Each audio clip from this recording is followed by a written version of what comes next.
नमस्कार, capital TV का खास शो राहुल का अग्निपथ देख रहे हैं आप। मैं हूं आपके साथ पूजा। कांग्रेस की राष्ट्रीय अधिवेशन का आज दूसरा दिन है। सोनिया गांधी, राहुल गांधी, प्रियंका गांधी सहित पार्टी के कई नेता कार्यकर्ता रायपुर में मौजूद हैं।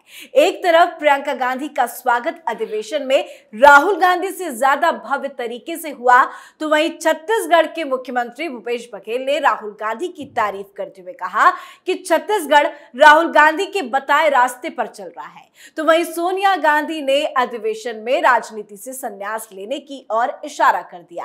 कई बातें हुई, कई चर्चा हुई, कई बड़े बड़े बयान दिए गए, पर यह सब तो कैमरे के सामने की बात है। कांग्रेस तो कोशिश कर रही है कि रायपुर से यह संदेश जाए कि कांग्रेस में सब कुछ ठीक है, नेता एक दूसरे के साथ है। पर क्या वाकई ऐसा ही है? तो आज अधिवेशन में दिखावा, पर कैमरे के पीछे का क्या है छलावा, आज इसी पे बड़ा खुलासा करेंगे। बातचीत के लिए मेरे साथ स्टूडियो में मौजूद हैं कैपिटल टीवी के एग्जीक्यूटिव एडिटर राजीव जी। राजीव जी, बहुत बहुत स्वागत है आपका। धन्यवाद। कांग्रेस के अधिवेशन के जरिए जो दिखाने की कोशिश की जा रही है, उसमें कितनी सच्चाई है? देखिए, सच्चाई तो जिस तरीके की है वो कांग्रेस के लिए बहुत खतरनाक माना जा सकता है, गंभीर माना जा सकता है कांग्रेस के लिए, और राहुल गांधी के लिए तो और भी ज़्यादा गंभीर है। लेकिन जैसा कि आपने कहा कि जो भूपेश बघेल हैं, उन्होंने बड़ी बड़ी बातें राहुल गांधी के लिए कही और राहुल गांधी के बारे में कहा कि छत्तीसगढ़ में कांग्रेस राहुल गांधी के बताए हुए रास्ते पे चल रही है। ये तो बिल्कुल सही बात है। बघेल ने जिस तरीके की बात कही है वो लोगों को भी समझना चाहिए कि राहुल गांधी ने ही बघेल को इशारा किया, उनको रास्ता बताया कि आप छत्तीसगढ़ में लूटपाट मचाओ। ईडी के जो छापे पड़ रहे हैं उसके लिए भी राहुल गांधी ने ही रास्ता बताया था कि आप कुछ ऐसा बड़ा करो जिससे हमारी यात्रा का भी खर्च निकले, पार्टी फंड में भी पैसे जाए और हमारे पर्सनल खर्चों के लिए भी व्यवस्था करो। खर्चा पानी सब हिसाब किताब करो। इसीलिए तो आज ईडी की टीम बार बार छापेमारी कर रही है। 550 करोड़ रुपया का घोटाला निकाल के रख दी है। इन लोगों के जेबों पर उनकी नज़र है और जो हजारों करोड़ रुपया इन मामलों से अलग से जा रहा है कांग्रेस के अंदर, वो सारे रास्ते इन्हीं के दिखाए हुए हैं। और राहुल गांधी ने ही इशारा किया कि छत्तीसगढ़ के अंदर ऐसी स्थिति रखो, प्रशासन ऐसा रखो जिसके कारण नक्सलवादी जो हमारे सिंपथाइजर है वो फले फूले। बार बार नक्सली हमले हो रहे हैं, उसके ऊपर कठोर कार्रवाई नहीं की जा रही है। केंद्रीय सुरक्षा बलों को अधिकार नहीं दिए जा रहे हैं, भटकाया जा रहा है कि छत्तीसगढ़ में नक्सलवाद का मुद्दा बनाए रखना चाहिए। तो सारे के सारे इशारे तो राहुल गांधी के ही हैं, रास्ता वही बताते हैं और बघेल वही काम करते हैं। अब बात करते हैं कि छत्तीसगढ़ में जो अधिवेशन चल रहा है, जिसको कांग्रेस महाअधिवेशन कह रही है, कांग्रेस पार्टी के नेता वहां पर पहुंचे हुए हैं और मंच पर चढ़ते ही इनके सुर राग सब बदल जाते हैं। ऐसा दिखाया जाता है कि कांग्रेस तो अब 2024 में मोदी के सामने सबसे बड़ी चुनौती बन गया है, सरकार बनाने जा रही है। लेकिन राहुल गांधी के लिए कितना बड़ा चैलेंज है। जैसा कि आपने बताया कि जो प्रियंका गांधी का समारोह हुआ, स्वागत समारोह, इतने बेहतरीन तरीके से हुआ कि राहुल गांधी अंदर से जल भून गए होंगे।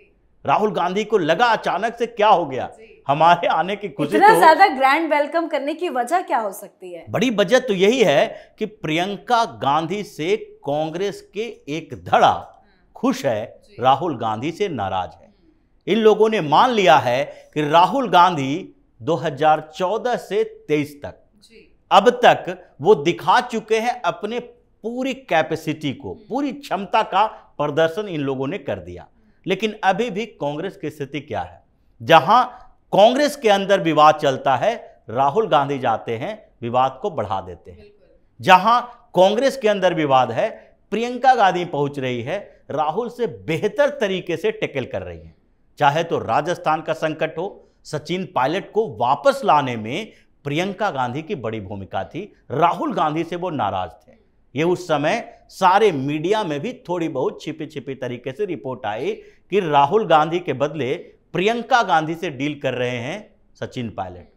महाराष्ट्र में यही हुआ, कर्नाटक में ये हो रहा है, मध्य प्रदेश, उत्तर प्रदेश में हो रहा है कि प्रियंका गांधी की टीम है जो कांग्रेस में राहुल गांधी की टीम से बेहतर काम कर रहा है। कांग्रेस के लिए है, बाहर के स्तर पर नहीं है, क्योंकि कांग्रेस की स्थिति इतनी बुरी है। तो प्रियंका गांधी क्या, अगर कोई भी दुनिया का सबसे बड़ा स्ट्रेटजिस्ट जिसको हिंदुस्तान में अगर देखा जाए तो इन लोगों ने हायर किया था प्रशांत किशोर को भी। बड़ी बड़ी बातें कही गई प्रशांत किशोर के लिए कि 2014 में तो मोदी को जिताया प्रशांत किशोर ने, उसके बाद नीतीश को जिताया, राजद और जदयू के गठबंधन के लिए बने। अलग अलग जगहों पर चाहे केसीआर की बात हो या जगन मोहन रेड्डी की बात हो, जहां जहां जीत वहां प्रशांत किशोर, ममता बनर्जी को, लेकिन कांग्रेस का बेड़ा पार तो नहीं लगा पाए। उत्तर प्रदेश में स्ट्रेटजी बनाई कांग्रेस के लिए और कांग्रेस धराशायी हो गई। अभी कोई भी नेता, कोई भी करिश्माई लीडर भी आ जाएगा कांग्रेस के अंदर तो कांग्रेस उसी स्थिति में रहेगी, क्योंकि उनके सामने जो चुनौती है प्रधानमंत्री नरेंद्र मोदी, वो किसी भी चुनौती का सामना करने के लिए तैयार है। इसलिए राहुल गांधी की बात हो रही है यहाँ कि प्रियंका वर्सेस राहुल जो चला है उसमें राहुल गांधी कहीं नहीं टिके प्रियंका गांधी के सामने। इसलिए ये दिखाने की कोशिश है राहुल गांधी को, डायरेक्ट तो कोई गांधी परिवार के खिलाफ बोल नहीं सकता, लेकिन ये दिखाने की कोशिश है कि देखो अब तुम्हारी औकात कांग्रेस में क्या है, प्रियंका गांधी क्या है। जिस दिन प्रियंका गांधी ने बोल दिया, एक बार मंच पर चढ़कर कह दिया या अपने लोगों को कह दिया कि अब हम कमान संभालने जा रहे हैं, अब राहुल गांधी पीछे बैठेंगे। इसी से जुड़ा मेरा आपसे एक सवाल है, क्योंकि सोनिया गांधी ने इशारों में तो कह दिया कि वो राजनीति से संन्यास लेने जा रही है। अब आमने सामने प्रियंका और राहुल होंगे, तो क्या चुनौती राहुल गांधी के लिए बहुत ज्यादा बढ़ेगी? बिल्कुल बढ़ेगी, क्योंकि सोनिया गांधी एक ढाल की तरह काम कर रही थी, बैलेंस करती थी और राहुल गांधी के लिए एक ढाल थी। राहुल गांधी को राजनीति में एस्टेब्लिश करने के लिए सोनिया गांधी ने प्रियंका गांधी को दबा के रखा, क्योंकि अगर दोनों को एक साथ राजनीति में लाती, लगभग एक साथ आना चाहिए था, तो उस समय राहुल गांधी दबके रह जाते। जिस समय अभी इतने सालों बाद भी प्रियंका को लाया गया, तो आज प्रियंका गांधी के समर्थक कांग्रेस में ज्यादा है। वो लोग कहते हैं कि राहुल गांधी से ज्यादा बेहतर इनका प्रेजेंस है मंच पर, ये ज्यादा समझदारी से बात करती हैं, लोगों के साथ मिलने जुलने टैकल करने का तरीका इनका राहुल गांधी से ज्यादा बेहतर है। तो इसीलिए प्रियंका गांधी के मामले में यह दिखा दिया गया है कि राहुल के लिए एक और बड़ी चुनौती हो गई है। दूसरी बात यह है कि पर्दे के पीछे में वहां पर गुटबाजी चल रही है और अधिवेशन के बाद एक बड़ा खेल होने वाला है कांग्रेस के अंदर। तकरीबन 8 से 10 कांग्रेस के बड़े नेता पार्टी छोड़ने वाले हैं। वजह क्या होगी? वजह, सबसे बड़ी वजह तो यही है कि राहुल गांधी जिन लोगों को इग्नोर कर रहे हैं लगातार, और खड़गे उन्हीं के रास्ते पर चल के उन लोगों को इग्नोर कर रहे हैं, वो अब बर्दाश्त करने वाले नहीं हैं। 2024 से पहले इन लोगों की मांग थी कि चाहे तो सेंट्रल कमेटी हो या सीडब्ल्यूसी हो, सेंट्रल इलेक्शन कमेटी की बड़ी भूमिका होती है, जो किसी भी स्टेट का इलेक्शन हो या आम चुनाव हो, इन सब में उसकी भूमिका होती है टिकट बंटवारे में, किसी को पदाधिकारी नियुक्त करने में, स्टेट इंचार्ज हो, या फिर उसके साथ वहां पर प्रचार समिति कौन संभालेगा, अनुशासन समिति कौन संभालेगा, इसकी भूमिका होती है सेंट्रल इलेक्शन कमेटी की। उसके चुनाव की बात हो रही थी, उसमें भी इन लोगों ने मना कर दिया। सीडब्ल्यूसी में जो चुनाव की बात हो रही थी, उसको भी इन लोगों ने मना कर दिया, और उन्हीं लोगों को तवज्जो दे रहे हैं जो सिर्फ और सिर्फ गांधी परिवार के वफादार हैं। जो खड़गे को अपॉइंटमेंट का अधिकार दिया गया है, इसलिए दिया गया है क्योंकि सबको पता है कि मल्लिकार्जुन खड़गे किसके कारण अध्यक्ष बने हैं कांग्रेस के। तो इन लोगों को अब लगने लगा है, जैसे जब स्टीयरिंग कमेटी की बैठक हो रही थी तो उस समय जो देखा जाए G20 के लीडर, G23 के लीडर थे, जिसमें जितिन प्रसाद तो बाहर ही हो गए, RPN सिंह बाहर हो गए, गुलाम नबी आजाद बाहर हो गए, कुछ लोग जो बचे हैं उसमें से मुकुल वासनिक और आनंद शर्मा, इन दोनों को स्टीयरिंग कमेटी में रखा गया था। इन दोनों को भी रखा गया था इसलिए कि आनंद शर्मा को थोड़ा खुश करना था कि हिमाचल में चुनाव होना था। लेकिन इन्होंने बार बार ये बात उठाया कि आप CWC का चुनाव क्यों नहीं करने दे रहे हैं, अपॉइंटमेंट का क्या मतलब होता है। जब अध्यक्ष चुनाव में आपने इतना बड़ा दिखावा किया तो इसमें दिखावा ही सही, कम से कम चुनाव तो करवाओ। लेकिन ये लोग नहीं माने, इनको डर था अंदर से, ये दरकिनार किया जाना था उन लोगों को जो इनके गुट में शामिल नहीं है, इसलिए बवाल हुआ। अगर चुनाव पर सर्वसम्मति बन जाती या चुनाव न कराने पर सर्वसम्मति बननी होती तो 2.5 से 3 घंटे तक बहसबाजी नहीं होती। कुछ लोग बोल रहे थे, कुछ लोग विरोध कर रहे थे और कुछ लोग चुपचाप तमाशा देख रहे थे। जैसे पी चिदम्बरम है, पी चिदम्बरम भी स्टीयरिंग कमेटी में थे, इन्होंने भी चुप्पी साध रखी थी, बीच में इन्होंने बोला ही नहीं कि चुनाव कराया जाना चाहिए या नहीं कराया जाना चाहिए। जबकि ये पहले, जो अधिवेशन से पहले की बात है, ये बार बार इस बात को उठा रहे थे कि CWC का चुनाव होना चाहिए, अपॉइंटमेंट नहीं होनी चाहिए। लेकिन ऐसे कई नेता हैं जो स्टीयरिंग कमेटी में भी नहीं थे, जो अधिवेशन में भी इंटरेस्ट नहीं ले रहे हैं, वो भी अब तैयारी कर रहे हैं कि अधिवेशन खत्म होगा, उसके बाद राहुल गांधी का पहला एजेंडा जो फेल हुआ है, जो प्रियंका गांधी को अब धीरे धीरे उभारने की कोशिश की जा रही है, उसके बाद दूसरा स्तर पर कांग्रेस में महाविद्रोह होगा। अलग अलग स्टेट की बात है, एक स्टेट की नहीं। अगर केरल से चलें तो केरल में शशि थरूर छोड़ने वाले हैं पार्टी, कभी भी वो बड़ा अनाउंसमेंट कर सकते हैं। उनके साथ ओमान चांडी और उनका बेटा ये भी साथ दे रहा है और केरल में कम से कम तो 3 बड़े नेता कांग्रेस छोड़ेंगे।